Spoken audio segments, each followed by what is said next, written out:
नमस्कार दर्शकों, स्वागत है आपका दिव्य दिल्ली न्यूज में। मैं हूं आपके साथ शिवानी कौर। जैसे कि हम आपको हमेशा अपने चैनल के माध्यम से सध्यांशी हॉस्पिटल के डॉक्टर विकास गुप्ता और डॉक्टर रजनी गुप्ता से हमेशा मिलवाते हैं और कई हेल्थ के बारे में आपको जानकारी भी देते हैं। आज हमारे कई कॉलर्स के कई सारे सवाल हैं जिनके जवाब देने के लिए हमारे साथ स्टूडियो में मौजूद है डॉक्टर रजनी गुप्ता। स्वागत है डॉक्टर रजनी गुप्ता आपका स्टूडियो में। नमस्कार मैम। डॉक्टर रजनी गुप्ता, जैसे कि हमारे पिछले कई समय से टॉक शो चल रहे हैं हमारे चैनल के माध्यम से, तो कई कॉलर्स के हमारे पास कई सारी रिक्वेस्ट आई हैं कि उनको कई सारे उनके सवाल हैं जिनके जवाब देने के लिए आज हमने आपको अपने स्टूडियो में आमंत्रित किया है। स्क्रीन पर दिए गए नंबर पर आप कॉल कर सकते हैं और अपना कोई भी सवाल डॉक्टर रजनी गुप्ता से आप पूछ सकते हैं। मैं अपने कॉलर को चाहूंगी कि वो डॉक्टर रजनी गुप्ता के आगे अपना सवाल रखें। Good afternoon ma'am. मेरे भाई की एज 35 है और उसको डॉक्टर ने डायग्नोज किया है मल्टीपल स्क्लेरोसिस की प्रॉब्लम के लिए। तो मैम मुझे ये जानना था कि एक्चुअल में ये प्रॉब्लम होती क्या है और इसका आयुर्वेद में क्या ट्रीटमेंट है, क्या बेस्ट ट्रीटमेंट है जिससे वो उसकी प्रॉब्लम जल्दी ठीक हो सके।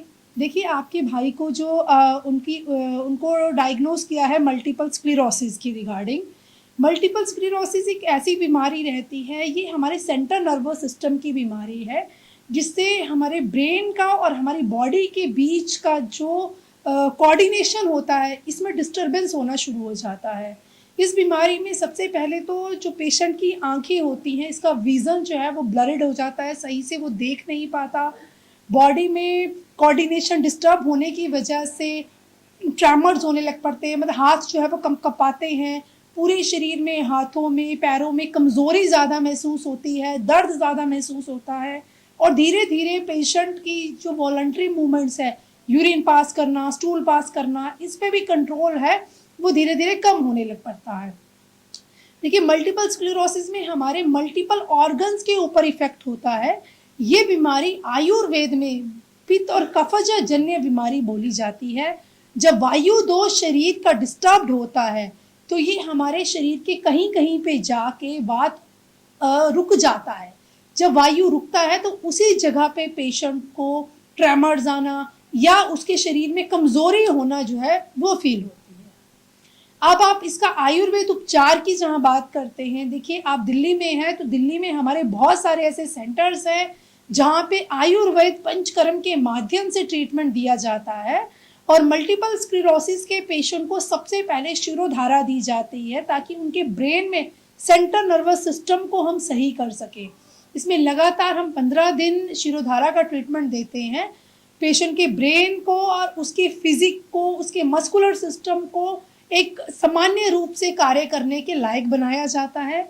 इसके साथ साथ उनको बस्ती का इलाज दिया जाता है, जो लेटरिन के रास्ते से दवाई डाली जाती है और वायु को कम किया जाता है।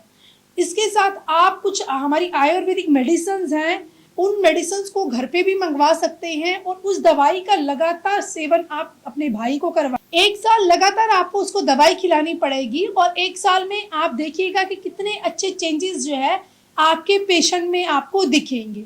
क्योंकि जब मल्टीपल स्क्लेरोसिस किसी भी पेशेंट को हो जाता है तो धीरे धीरे से उसकी सारी बॉडी जो है वो डिफॉर्म्ड होना शुरू हो जाती है।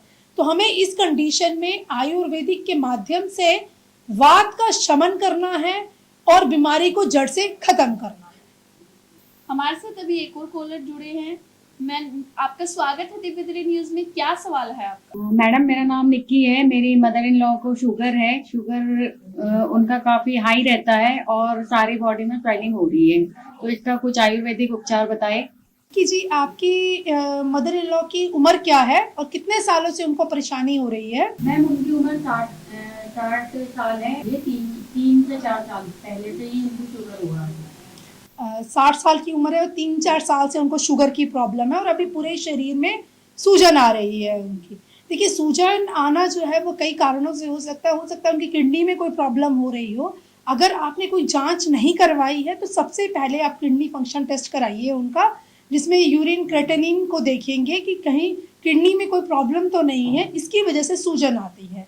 और उनका फास्टिंग शुगर चेक कराइए, कितना उनका फास्टिंग शुगर कितना रह रहा है। आपको पता है क्या है फास्टिंग शुगर उनका? खाने से पहले की शुगर की जांच वो तो 350 है मैम पहले की। 350 खाना खाने से पहले की शुगर है, बहुत ज़्यादा है जी ये, क्योंकि डायबिटिक पेशेंट्स में इतना शुगर लेवल रहना जो है एक अलार्मिंग साइन रहता है कई बीमारियों का। तो सबसे पहले तो हमें उनके शुगर के लेवल को नॉर्मल करना है। उनके डाइट को आप मैनेज करिए, जिसमें उनको डाइट में सिर्फ फ्रूट्स ही खाने को आप दीजिए, और फ्रूट भी ऐसे जिसमें लो शुगर कंटेंट रहे। 600 ग्राम फ्रूट जो है वो सुबह नाश्ते में लें। आप उनका दोबारा से एक बार रैंडम ब्लड शुगर करवाइए और फास्टिंग ब्लड शुगर करवाइए। उसकी रिपोर्ट्स हमारी टीम को शेयर करिए, और उनकी रिपोर्ट्स को देखने के बाद हमारी टीम आपको बहुत अच्छे से रिजल्ट बता पाएगी कि किस तरह से हम इस पेशेंट को रिकवर कर सकते हैं। और ज़रूरत पड़ने पे आप अपने पेशेंट को ऑनलाइन कंसल्टेशंस भी ले सकती हैं, या ऑफलाइन के लिए हमारे दिल्ली में सेंटर्स हैं, उन सेंटर्स पे आप पेशेंट को लेके आएंगी एक बार, तो हमारे डॉक्टर्स की टीम आपको बेस्ट रिजल्ट जो है पेशेंट के लिए दे सकती है। और खाने के लिए अगर आप चाहें तो आज से ही मेथी दाना पानी में भिगो के उनको खाने के लिए दीजिए, ताकि उनका शुगर का लेवल थोड़ा सा मेंटेन हो जाए। और डाइट मैनेजमेंट आप उनकी करिए। आप अपनी रिपोर्ट्स जो है वो हमें सेंड करिए, और इसके बाद हमारी टीम जो है वो आपको प्रॉपर ट्रीटमेंट आपके पेशेंट्स के लिए बता देंगे। अभी हमारे साथ कई सारे कॉलर्स जुड़ रहे हैं, लेकिन कुछ ही सवालों के जवाब अभी इस टॉक शो के माध्यम से डॉक्टर रजनी गुप्ता दे सकते हैं। अगर आपके और भी कई सारे सवाल हैं तो नीचे स्क्रीन पर दिए गए नंबर पर आप कॉल कर सकते हैं और सध्यांशी हॉस्पिटल की टीम से बात कर सकते हैं। ताज़ा तरीन खबरों को जानने के लिए अभी टाइप करें दिव्य दिल्ली न्यूज़। नीचे दिए गए सब्सक्राइब बटन को दबाएं और नोटिफिकेशन के लिए दिए गए बेल आइकन को क्लिक करें। हमारे वीडियोस को लाइक, शेयर और कमेंट करना ना भूलें।